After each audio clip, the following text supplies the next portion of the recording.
What is up, everybody, and welcome to this Trainwreck Sports podcast where we are here to pay the bills. Jake Micah, and as always, joined by my co-host Mike Bunt and Carson Hayek. How are we doing today, fellas? We have a big show ahead of us. Last preseason game coming up Saturday, and we're full on Andreessen mania here at Pay the Bills podcast, like pretty much everybody else in Western New York. How are we doing, Mikey?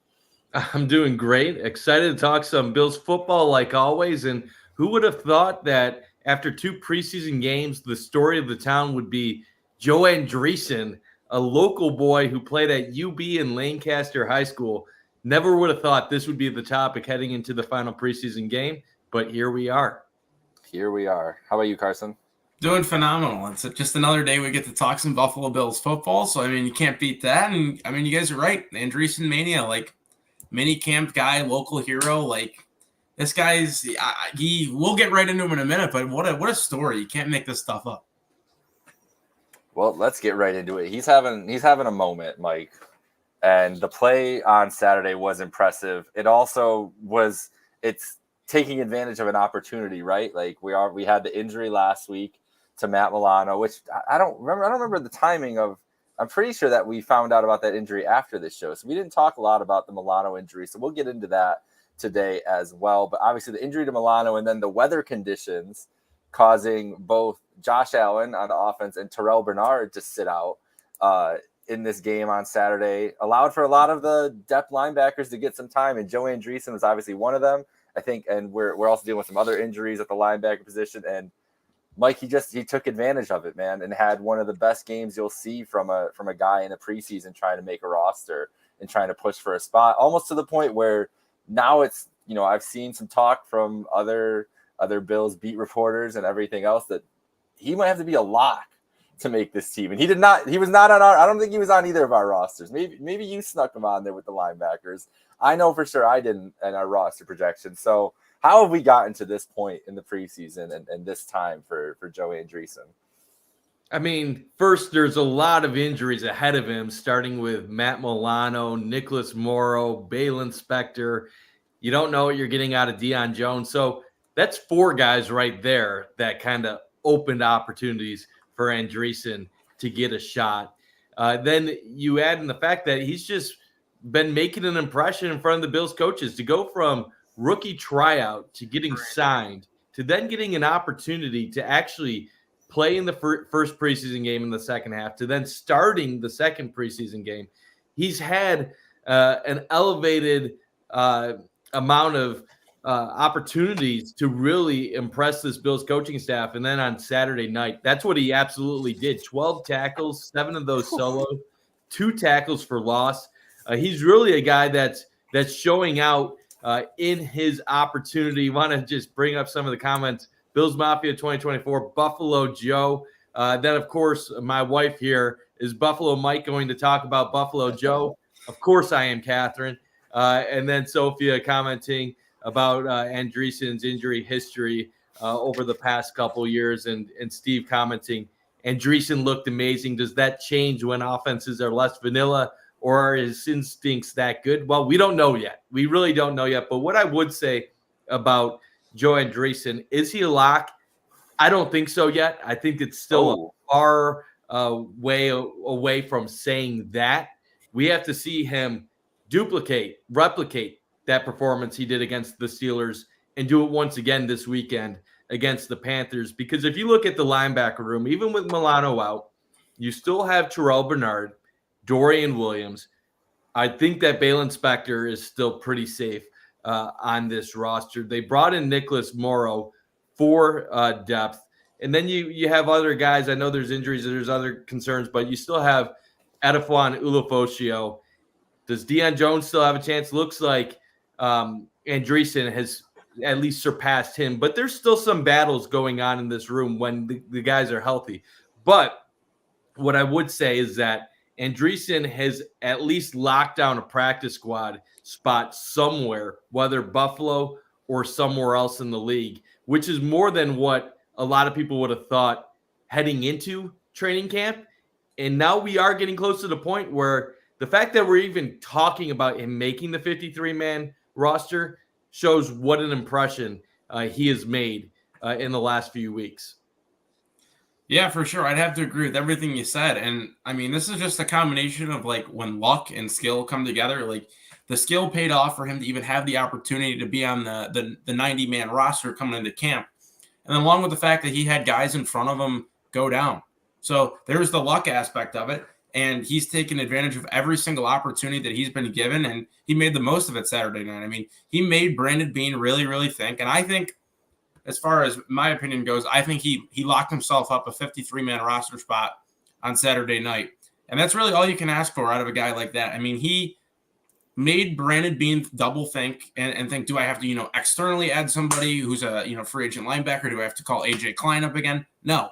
Joe Andreessen, I think he locked himself up, and I think he made himself a lot of money last Saturday night.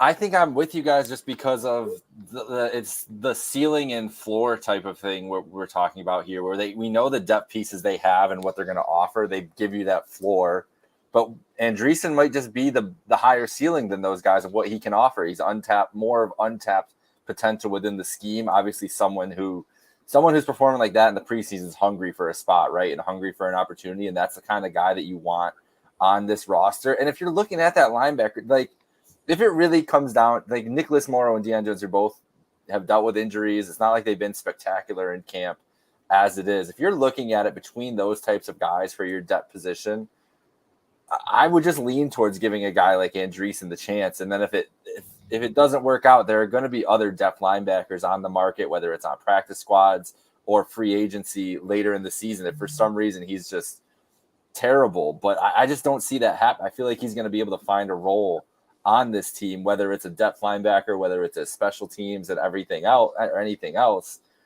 Just feels like the type of guy that they've given a chance to and given a whirl on when they've performed well in the preseason. Now, obviously, Mike, you said it. This third game, can you replicate it? Can you come out with that effort and energy and impact again is going to be huge. And not just for him, for a lot of guys, obviously, on this team. We'll talk about some of those guys later on. But just for the pure upside, I feel like you have to do it with the way the injury situation and the depth has kind of bore out this training camp, specifically with the Milano injury. Like if you have a guy who has, if you have a guy who you don't think is just replacement level or has a potential to be above replacement level talent on the defense, I think you got to try to go for it. Yeah, and I do want to pull up a few things here. I don't know how familiar you guys are with RAS score, but yes, what it stands for is relative athletic score. And basically it shows where you rank athleticism wise compared to all of the other players at your position that have entered the draft process over the last 30 plus years. And I don't know if you guys have seen Joe Andreessen's RAS, but that is one impressive RAS score right now, 93rd.5 percentile.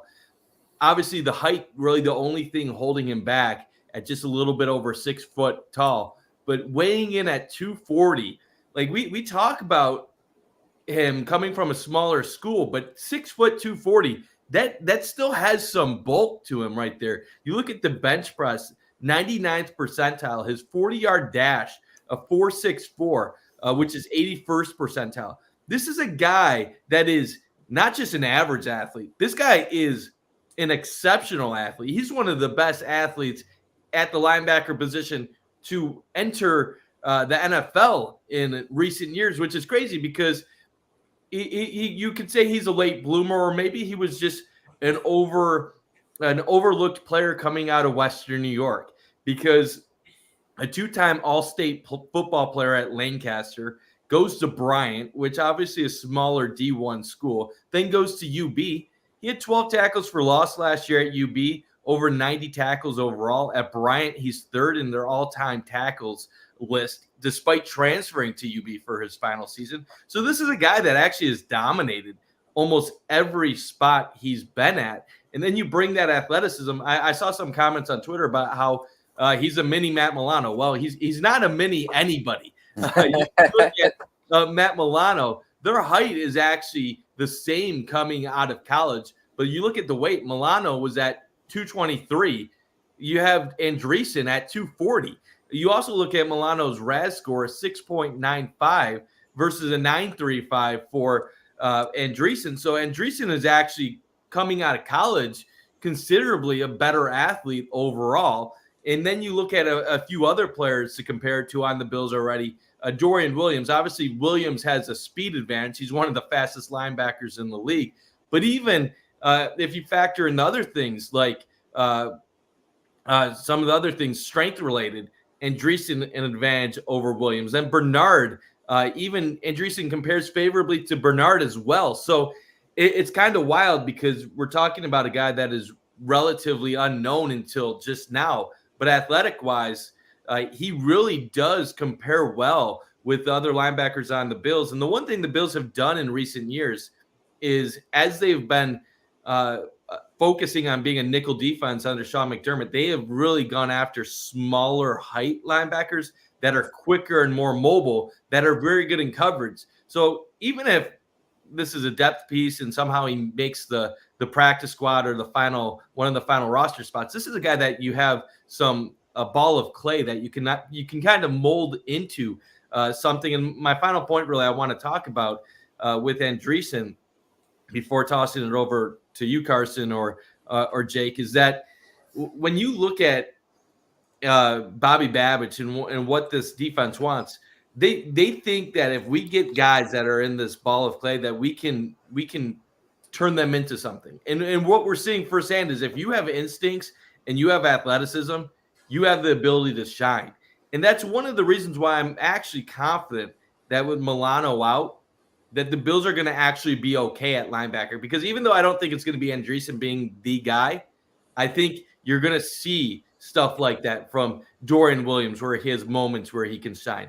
Balen Spector could go in there and have moments where he shines. Terrell Bernard went in last year and shined. So I think all what we're really seeing right now is that when you keep drafting guys that have similar attributes and you have good coaches that know how to use them and put them in the best position to succeed, you're going to see a lot of moments where you get splash plays and these, can you believe that type performances from Bills linebackers. Yeah, I'd agree. I mean, the Sean McDermott defense is notorious for when guys go down and the replacements come up that they're not known to be picked on and they're not noticed in all the right ways. So I think the McDermott defense is extremely has an extreme factor in how it's played with, replacement level players. Like I remember a few years ago, Tremaine Edmonds goes down, Tyrell Dodson comes in. I mean, look at Dodson last year. The guy comes in and he was stout. He's a phenomenal football player. And he got a nice contract in, I believe, Seattle this year. Guys like DeMar Hamlin, before he had that injury against Cincinnati, he was playing some pretty solid football. At least, you could live with him in the second half of the secondary. So, I mean, I really, really put that back to the coaching staff. They've done a phenomenal job developing. And this is just another testament to what they can do. Yeah, I agree with you guys there. I think that they've been able to maximize players like this, and I'm excited to see what comes of it, especially Saturday, to see the role that they put him in, the situations. If they put him right with, what if they put him right with Bernard, if Bernard plays, like to see that kind of see the chemistry they could have and see how effective he could be against ones, or I don't know. It just depends, I guess, on who's playing what. The preseason throws me off now. It used to be a pretty set. When it was 4 games, you kind of knew third preseason game was going to be like the dress rehearsal. You'd kind of build up to that last game. Nothing. With this third game being the last game, don't know exactly what to expect, but excited to see what we get out of it. Backups on Saturday. They came out and said due to all the injuries right now. Well, the Bills don't have no starters to play. Yeah, right. you're not going to see any. You're probably going to see barely any starters, if any, on Saturday. And I think you're going to see a lot of guys like Andreessen and then guys even lower than him on the depth chart to basically just get the Bills through the game and try to stay as healthy as possible, because at this point they've kind of shown what they can show. And with the Bills injury situation, you just don't want to get in any further problems than what you currently are facing, which is kind of crazy that we're even talking about all these injuries after 2 preseason games. It feels like we're in week 8 or 9 of the regular season talking about the injuries on this roster right now. Well, let's get into that list of injuries and kind of start talking about what the Bills are going to do from there. So this is from yesterday, the update of the injuries, and that's a laundry list right there. And this doesn't have Shane Buechele, who's obviously out for the season on this list, but Milano, Edwards, and Bishop, who are trending forward. Hamlin week to week. Trubisky may be ready for week 1. Samuel should be ready for week 1. MVS probably not ready for week 1. Could start the season on the IR. Morris, Solomon, Tuil. We mentioned Spector earlier and Morrow, and then Austin Johnson with that calf. A lot of these are injuries that guys that could be ready by week 1, but maybe ideally if you don't need them to be ready, they'd be guys that you'd want to sit down and give that extra time. But the injury bug has definitely hit the Bills hard. Like you said, it feels like week 9. But Mike, would you rather have this happen now or during week 9? Like honestly, I'd rather it not happen at all. Well, you don't get that option here. Sorry, that's not the way we're doing this. I mean, it's better to happen early in the season than late in the season when you're having games that are of vital importance, but you don't want it to obviously happen at any point. The good news is most of the injuries aren't long-term things. Obviously, Matt Milano is the most serious of the injuries with the torn bicep and him being out until December. But the week-to-weeks, I don't like hearing that stuff early on because that stuff can linger and kind of just keep going. I'm not overly concerned about the Bills' injury situation right now. 3 of the guys are at one position at safety. So obviously you're not going to have all 3 of those guys out on the field at once, but it does hurt your depth. Cole Bishop back today wearing a red non-contact jersey. Looks like Mike Edwards still going to be out for a little while. Who knows with Damar Hamlin. The MVS news, him being out for the next few weeks, that's not good. Quinton Morris, another depth piece. Mitch Trubisky, a depth piece. So while a lot of these injuries are happening to guys that we recognize their names, a lot of them are backups on this team. I would say the biggest injuries I'm concerned about right now at this moment, obviously Milano, but there's nothing that the Bills can do about that. Curtis Samuel, is this turf toe going to be something that impacts him heading into the early weeks of the season, or is it something that he's going to be able to play through, be effective, and then kind of move on from going into October and forward from that point? Like if he can move on from it after a few weeks of the season, I'm not going to be too worried about that. MVS, that's something to be concerned about long-term, hopefully not. And then the safety position. Can we just get one of the 3 safeties in that battle to be healthy so we can see them out there? I'm actually getting concerned. Are we getting to the point where we start Kendall Williamson or Kareem Jackson the first week of the season? I don't think we're at that point, but is it possible? Sophia adding cover 1 said that the Samuel injury looks positive for a short turnaround. If that's the case, then I'm actually not too concerned about many of the injuries. But like you said, never a good time, but better now than during the middle of the season. Yeah, I think I'd have to agree. I'm concerned to an extent about the injuries. The good news is, I was looking through Twitter today, and a thigh doctor who works with, I believe, the Buffalo Fanatics was basically saying a lot of the week-to-week stuff is the guy should be back by week 1, anywhere from 2 to 4 weeks, but more closer to that two-week mark. So the good news, we should have the guys back.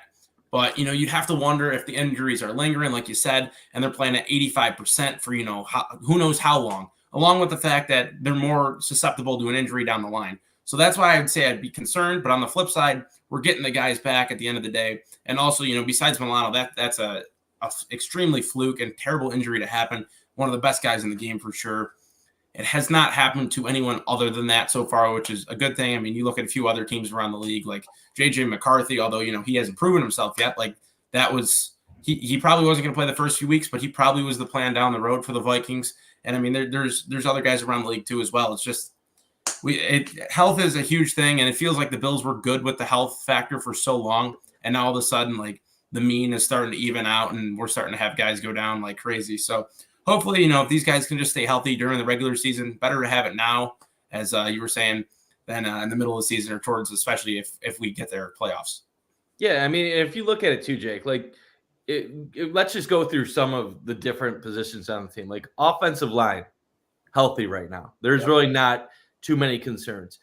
Defensive line, you have most of the guys that you're going to be depending on. So you're in the trenches. You're pretty solid right now. So that's where you want to be good heading into the season. Obviously, Josh Allen's good to go. So you feel good about that. Yeah, does it suck that you have two backup quarterbacks that are hurt? Yeah, but if you're depending on them, you're probably not in a good spot to begin with. Running back, the Bills are good. The wide receiver room, like I said, a little concerned about Samuel, but if he's good to go week 1, then it's really not a huge deal. Dawson Knox, I know he had an injury, but he was able to play still. So tight end room looks good. So really, like offensively, there's not a lot of reasons for them to be limited at the start of the regular season, unless the Samuel turf toe ends up being way worse than anybody anticipates. Defensively, it's just kind of stuff that you're just going to have to battle through. The safety position and then the linebacker spot next to Terrell Bernard. Like the Bills were dealing with issues last year, and they still managed to put together good numbers in the 12th ranked DVOA defense, in spite of not having Daquan at defensive tackle, in spite of not having Milano at linebacker, and not having Trey White, and having Poyer and Micah Hyde dealing with things constantly. So if there was one side of the ball that I would have, I guess, more acceptance of some small week-to-week injuries, it would be the defensive side, because I do think that McDermott and Babbitt are able to kind of scheme players into good spots and can kind of figure things out rather than on offense, where if you have an injury to Allen, or if you're missing Kincaid or one of your key linemen, you're going to be in a little bit more trouble, I think, than you would if it happens to some of these random defensive players. Yeah, I agree with that. The injuries specifically that worry me the most are it's not as much position, but the type of injuries you mentioned. The turf toe with Samuel. I hope that's nothing that stays around. If he's good by week 1, won't feel bad about it, but it is something that can linger. The hamstring injuries to Edwards and Hamlin. The hamstring always worries me.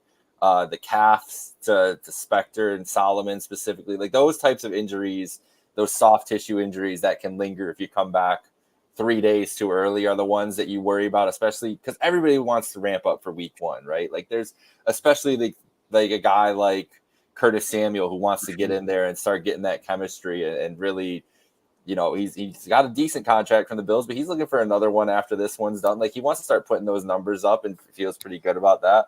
You got like Edwards and Hamlin, who are both guys that want to still start in this league, and you don't want to start off the wrong foot. Like it's just those types of injuries worry me, but now is the time. I think if it's week to week now, and we've still got a good, couple weeks until the season starts.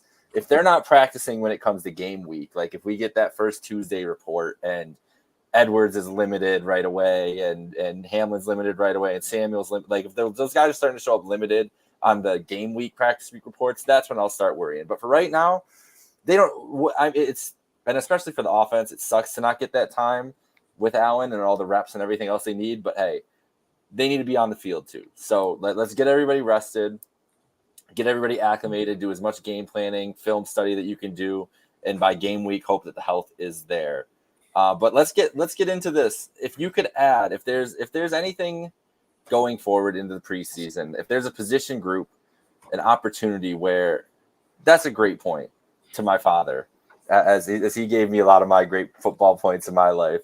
Exactly. We got to just wait. It's not an issue until it's an issue. So you go forward with the guys you got now and go from there. If there's one group that you would like to see them add to, and this can be a pie in the sky, like Brandon Ayuk trade if you want, or just something realistic. And if you don't have a specific name to put to it, that's fine too. But what is the one group that you'd like to see them add to before the season starts? Now, I don't really think much is going to happen in terms of adding to any specific position. I guess on the spot, this is interesting. I'd probably say safety right now, just because you have 3 safeties that are hurt. And even before they were hurt, there was uncertainty regarding them. Like you're talking about a rookie second-round pick versus Damar Hamlin, who has been a backup and barely saw the field last year, versus two-time Super Bowl champ, but primarily a backup in his career, Mike Edwards. So I would say safety room would have been the group I would have wanted to add, but they just brought in a few guys in Kareem Jackson and Burgess. I know the big move everybody wanted to happen this offseason never took place at safety. As far as other spots, I feel good about the corner room. I know some people will say linebacker, but it's going to be Dorian Williams. Defensive line, they're pretty solid there. Offensive line, solid. I like the running back room. If there was one other spot outside of safety, I'd say wide receiver room, because now I don't like the depth really at wide receiver now that you have the injuries to Claypool. We don't know what MVS is going to bring to the table. He's hurt.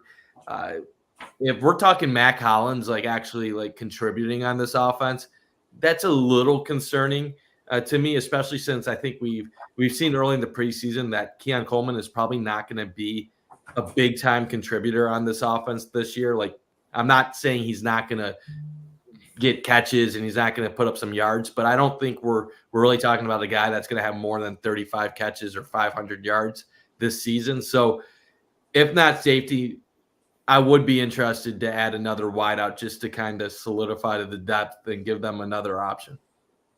Yeah, I mean, other than the Mac Hollins slander, I mean, I totally agree with you. But safety and wide receiver are probably where I would at least look at. And I mean, a few names that I at least came up with who are guys who I think could likely be cut.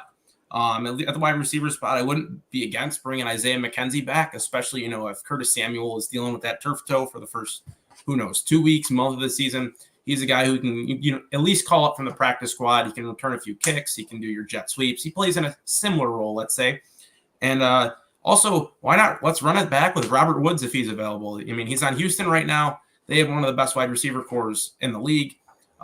Aging guy who seems to be, the past is the prime's a little bit past him. So I still think he can contribute. He'd be a great guy, I think, with especially Josh Allen now. At the safety spot, though, I mean, James Bradbury, I know Philly tried to move him from corner to safety. It's not really working out, but he's a guy that did work with Sean McDermott a little bit in the past back in Carolina. So if we could, somehow find a way to get him, I feel like that would be a guy who can at least fill in for a few weeks if needed. And also the safety spot. Lewis signed from Minnesota. He was drafted 32nd overall a few years ago. Really hasn't been given a great opportunity and great look with Minnesota, but when he has played, he hasn't really been that great.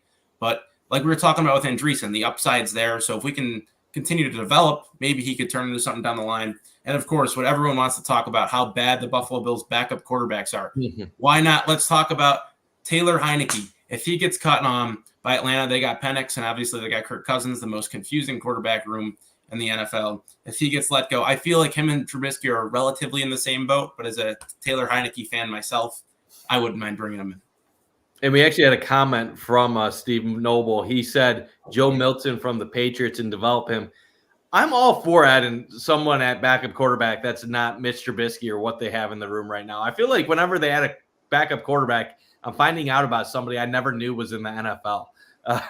Like Ben DiNucci, obviously, like I remember watching him once, but Anthony Brown, Shane Buechele, like I'm learning about these players that I never knew were in the league, which not trying to dismiss them, but it would be nice to have a better safety blanket behind Josh Allen than what they currently have. So I'm with you as well, Carson. I would love to have a more reliable backup quarterback on this team. For sure. Yeah, at this point, they need to add somebody to that room. I mean, it's about the injury to Mitch as much as anything else. The play hasn't been great though, but it's like what we saw on Saturday was not something we haven't seen from Mitch Trubisky in his career before either. So I don't know why people were acting like it was some like shocking revelation. Yeah, that's love it. Love it, John. Yeah, love it. I think that I'd probably add to the linebacker room just to bring somebody else in if I had to pick one. I feel good, even though the safety injuries, I still feel good about the group that they have and that the people that can be in there. I feel really good about Dorian. I think Dorian Williams is going to be just fine in this role. I think that maybe there will be some hiccups here and there, but felt like he played pretty well last year in the time that he got in, and feel like he'll be a good starter next to Bernard. But I would like some depth added in there, even if Andreessen makes the squad. Spector, we know his injury history; it's been an issue. And Jones and Morrow and Adefusho, like, I don't know what I got on any of those guys, especially the older guys. I'd rather have another body in there just to see. So that's where I would go with. But I like where our heads are at. I think we're all in the same spot there. It's crazy looking at these comments. I feel like maybe I don't have the right level of confidence. Like I think that Joe Andreessen has a shot at making this team, but reading the comments and I guess checking different things on Twitter, maybe I need to up my chances of him making it. Let's have a quick conversation about this. What percentage chance does Joe Andreessen make the team? 88. I would say, yeah, I'm saying like 88's a good number, 90%. I think he's on this team now. I think I entered the show around like the 50s, but now I'm starting to feel a little bit more confident after speaking to both of you guys. I don't see, like, I do the preseason pledge. I don't let preseason games really alter my opinion of the team too much. I'm in a little bit of a tough spot right now because your morals are attacking each other at the moment. He was not on my radar. Obviously, he wasn't on any of our radars heading into camp. But after a performance like that and then the linebacker injury issues, like, oh, dude, if he makes the team, what a story that would be. And then you'd have 3 UB football players on the Bills roster, which time to give the UB Bulls some respect. If you got 3 players on the Bills. So, but that's kind of wild right now. I appreciate the comments from Steve saying Buffalo Joe needs to make this team or there will be riots in. The dude looked like Bobby Boucher on a Saturday evening. Carson, that predates you. Do you know who Bobby Boucher is? You're damn right. I know who Bobby Boucher is. Yes. But yeah, he sure as hell looked like Bobby Boucher on the football field on Saturday night. He did. He had a great game. And if we're coming down to it, man, like, do you really? I don't want to see Nick Morrow or Deion Jones on the field in meaningful snaps. No. Like, if Andreessen's going to go out there, if he messes up in regular season, so be it. I'd rather just take the swing. And maybe it's dumb. Maybe that's thinking with my heart more than my head. But we know what we're getting out of those guys. Like, that's what it comes down to me. It's not like it's going to be spectacular. It's just guys who are vets who know what they're going to do. So I'd rather take the chance, especially with this team this year. Like, it's like this is a team that's full of swings they're taking, right? Like, there's guys that are going to be playing big minutes or big snaps that we wouldn't have seen in years past with the roster. I guess my question would be with Andreessen, and I'm with you guys. Like, I would love to see him make the Bills roster. It's a great story being a local kid who played at UB, overcoming the odds, and then making his favorite team on the Bills.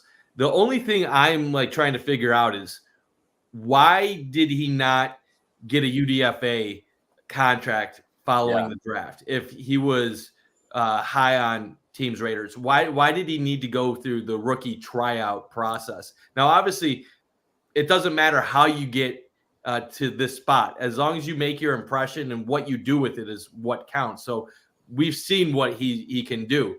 But is there stuff on tape that had teams concerned heading into the draft process? Because when you talk about his RAS score and how great of an athlete he is compared to his linebacker peers, I would have thought that a team would have just given him a shot on that alone. So is there something on tape that shows that he's vulnerable against play action? Did he have struggles against different things while at UB? Or is it simply, if it's simply he was just overlooked and didn't have an opportunity, well then, holy hell, like maybe we got lucky and we got a steal. But like the one comment said, even if he is a Matakevich, 100% take that right now because the Bills need a special teamer that can contribute at that level and be a depth piece. And as Steve said, only 1 year at UB, not enough tape on him to take a chance. Maybe. I mean, there's some other guys that have had limited amount of time in college that still get a UDFA or get drafted. But, I mean, I'm just excited like you guys to see how this all plays out. Bun, I got a quick question for you. Let's play the hypothetical game. Let's say Joe Andreessen stays at Bryant last season, and we could say he transfers to any other small UB like Group of 5 team. If he's not on UB, do you think he even gets any look from an NFL team, even in a mini camp? Probably not. I mean, if he's still at Bryant, maybe. It depends. It's you have to be so dominant at the lower level to really get an opportunity. Now, he's third all time in tackles at Bryant. So just looking at that, I would think he was dominant at that level, but he still ended up at UB as a senior.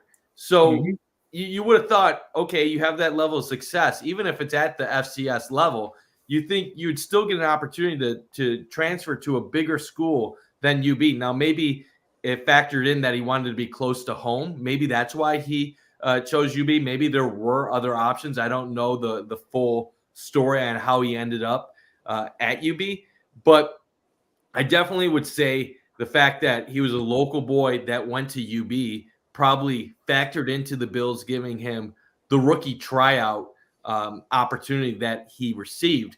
Now, in my mind, he definitely deserved that. You have 12 tackles for loss in the Mid-American Conference, and you have 90-plus tackles on your team, and you have that RAS score that he has. He definitely deserved that opportunity. But if he had stayed at Bryant, would the Bills be trusting their eyes as much with what they're seeing in practice? Doubt it. Maybe not. Like they teams will never admit it, but there is bias when you're watching these guys. And when you go to a smaller school, you need to prove it more and stand out more with your limited opportunities. I do think it really helps. It really helped him that UB has been producing talent that is making an impact at the next level in recent years. And not just because of Coach Mo's guys, but guys before them from Lance Leipold. Like you have Malcolm Kuntz, who's on the Raiders right now, who had 8 sacks last year, was a 3rd-round pick, had sacked Patrick Mahomes 3 times on Christmas last year. You have Cam Lewis in Buffalo. You have Jamarcus Ingram. And Jamarcus Ingram, when he was at UB his senior year, he really didn't do much. He didn't have any interceptions. He didn't have any – I don't think he even had a sack. He had 1.5 tackles for loss. So, like, it's possible that the Bills, they've seen these guys up close, and they're like, you know what? We'll give them the hometown tryout or the hometown opportunity. We think they have the raw potential. And then when they see them getting groomed, they're like, damn, like you guys actually have more than what other people would have ever known because now we see it up close. So who knows? But definitely happy it's played out the way it has. For sure. Yeah, it's interesting to see. We'll be following right along up until cut day to see what happens with our guy Buffalo Joe. But and some comments too, if you want to get to these quick, Jake. Yeah, so just the RAS score, as RJ's mentioned here, when I saw that on Twitter the other day, extremely impressive. And something that this team has looked for across the board is that high RAS score. But it is surprising that he didn't get the more opportunity. But I think you guys are right in line, and I think that was a great point you brought up, Carson. If it wasn't a UB product or a guy from Buffalo guy, like, does he get the chance of the Bills? Maybe not. But sometimes that's how it goes. Opportunities come in all sorts of ways, right? And clearly they're, as you said, Mike, they're developing guys to that level. And yeah, Dayan, at this point, regardless, they're starting to believe and they're starting to trust him. I'd have to agree with that. And we saw the comment earlier, and I saw that message earlier too, from Matt Perino about the plays he made at practice today. Like, he's got the confidence going. People are paying attention to him making plays. A wrestling pass, yeah, that's right up Sean McDermott's alley for any guy right there. And then RJ here, UB has been finally those 5 to 7 rounds the past 8 years or so.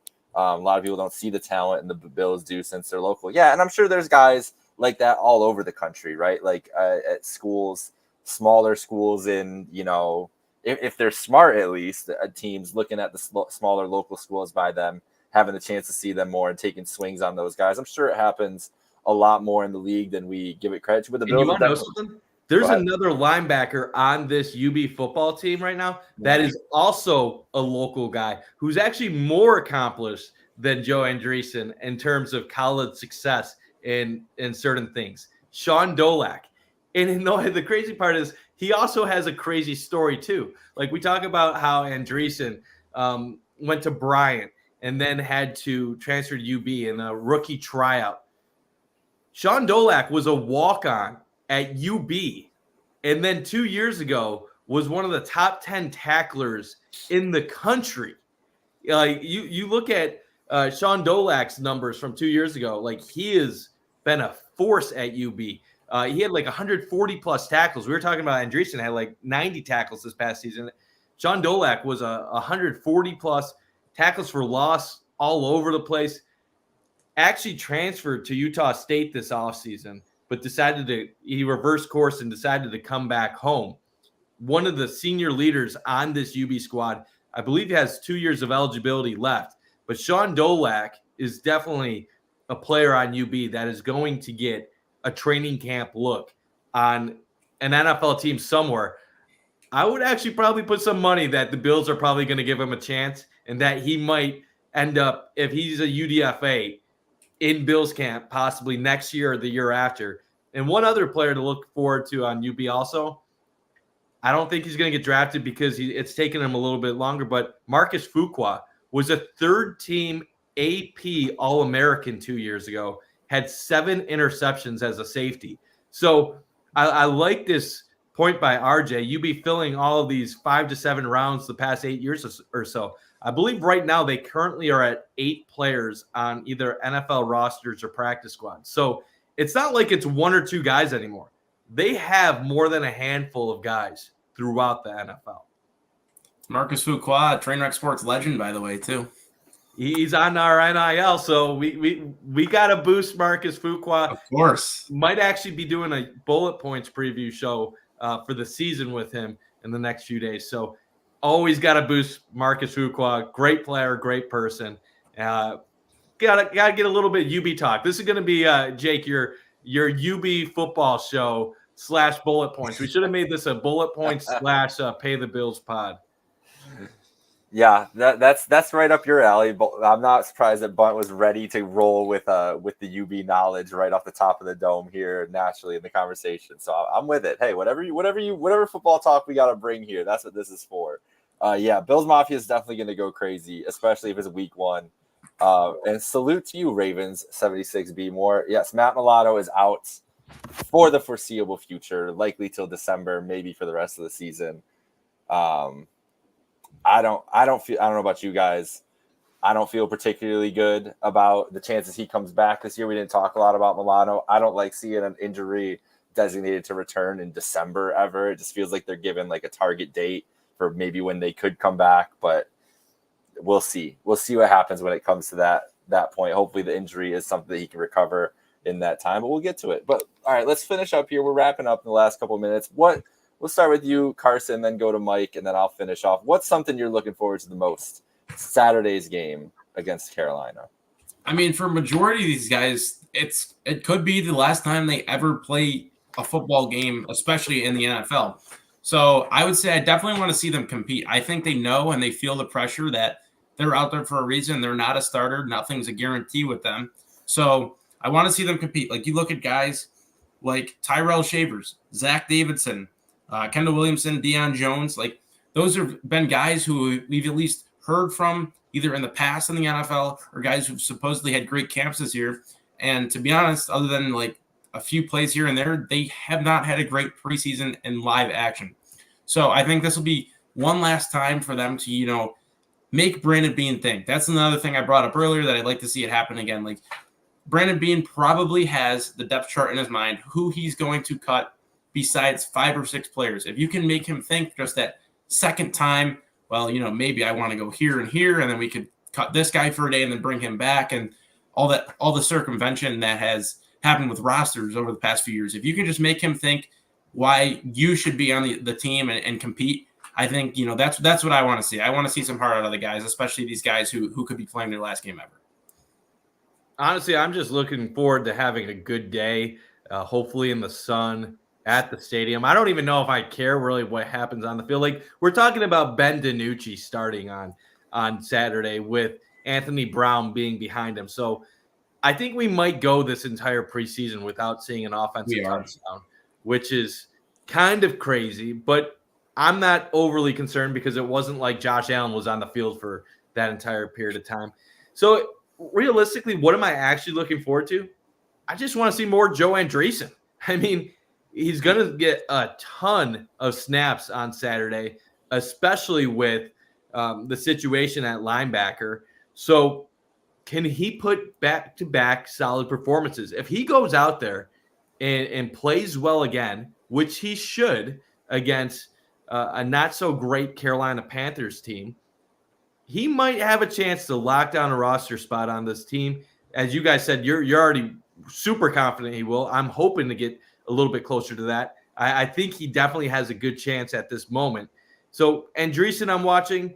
Are they going to give us anything fun special teams wise? Is there going to be a competition between Hamler or Hardy? Maybe Hardy secured the case with his punt return on Saturday against Pittsburgh. But other than that, there's really not too much to take away from a game where you're not going to see any player that they're trying to protect and go into the season healthy. So like RJ said here, they're going to run the ball 70 times. Hopefully the clock just keeps on ticking. Hopefully maybe we have a run on clock in the second half where we don't even need to see stoppages for penalties or timeouts.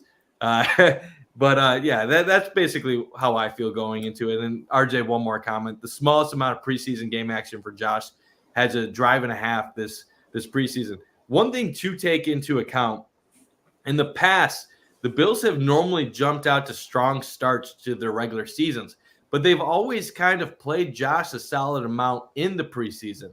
So will there be any lasting impact from the offensive guys not really getting a lot of opportunities together in the preseason?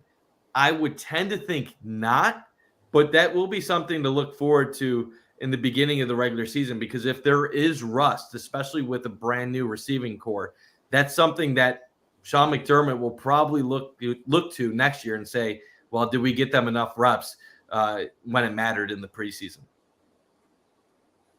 Yeah, we will see. It's you mentioned the thing I'm looking forward to the most, Mike, right at the beginning. I just want to see a touchdown. I don't care who it is, what it is. I need to hear that song Saturday. I need to see a touchdown.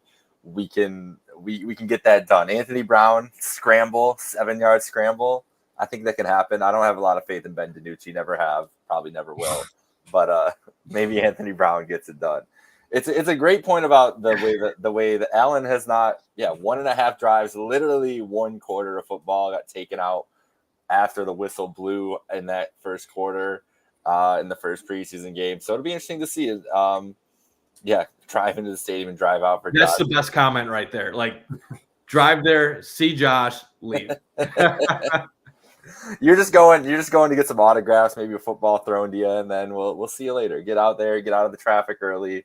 I've heard that the traffic. I don't know what you might. I don't know about you, but I've heard the traffic's been a little crazy, just even for the first preseason game. So don't get me started. I don't want to talk about the traffic. I don't want to talk about the crazy parking. You know what? I messed up this year. I'm a season ticket holder. They had an email about get your reserved parking because it's all going to be prepaid, and I didn't read the email. I didn't get my parking pass, and now everybody's trying to charge like $70, $80, $90 for parking, and I have 8 game tickets, so I don't think I'm going to be parking for many games. I think I'm going to take 1.5 walks to get to the stadium. I would do that every time if I were you, anyways. So all good. But yeah, I'm doing that. I'm doing the 1+ walk just to see this guy. Just to see this guy on Saturday. That's the only thing I care about. Can't wait. Who would have thought we'd be here? I never would have thought the week 3 preseason it'd be the Joe Andreessen show of the Pay the Bills podcast. But we're here. We'll see what happens. I'm excited. That just what it means mostly for us Saturday and for me Saturday is that we'll officially be less. One more day, 2 days, 2 weeks and 1 day away from the Bills home opener, the season opener, week 1 against Arizona. And that is a cause for celebration. It's going to be a great time. We'll be here all season with our sponsor, Picasso's Pizza, where you can get that all season anywhere around the country, to talk about the Bills and hopefully talk about some good stuff with the Bills. We've started with a lot of negativity here. Just there's been some issues with the injuries and everything else. I think we're going to turn that around once the season starts. But I think we're good. You guys have anything else before we go? No, I'm just happy preseason's going to be over. The preseason pledge, I do it every year. I've gotten through it without overreacting to anything. Besides maybe Andreessen, I don't know. We'll see, like in time, how that ends up going. But guys, I'm just excited. We're almost at that point. College football starts this Saturday. Yep. Then it gets taken to another level in about a week and a half, and then next thing you know, we're gonna have Bills Cardinals home opener, another season of Bills football, and this is gonna be the year where two things really happen that I'm looking forward to seeing. I'm looking forward to Josh Allen really carrying this team with a roster that people are basically looking past this year. And then I'm looking forward to Sean McDermott getting his credit for when they carry this team with an underrated roster to the same level that they did last year. And then people realize, oh, damn, maybe we should stop talking crap about Sean McDermott or Josh Allen. So that's what I'm looking forward to. But we got a ways before that point. Mike's got receipts ready to roll. He is going to unleash at some point this year, and I can't wait for it. Carson, anything before we go? I mean, you guys have hit it on the head. It's just another week here. We're almost ready for regular season. Looking forward to it. I mean, there's been the least amount of drama around the Bills this offseason for sure, but it's almost been like, and anything that has come up, it's like, well, the roster, your whole team's gone. Like, haha, you guys are going to be terrible. But I mean, you guys, you're right, Mike. Like, Josh Allen makes everybody around him better. I really do think this team is going to be pretty solid, even though we lose Matt Milano. I don't know if we are good enough to win the division, in all honesty, but I think this is a playoff team just because we have Josh Allen. If he stays healthy, anything's definitely possible.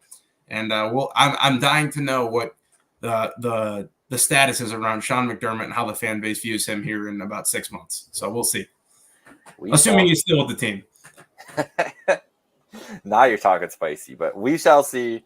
We paid the bills. Thank you, Mike. Thank you, Carson. Thank you, everybody who joined us, especially on YouTube. Love the interactions with you all, and we'll be here all Bills season long, Tuesday nights at 7:00, talking Buffalo Bills football, and I guess having bullet points episodes thrown in there when Bud decides that he wants to. But that's all right, folks. Have a good night. We will see you here next week.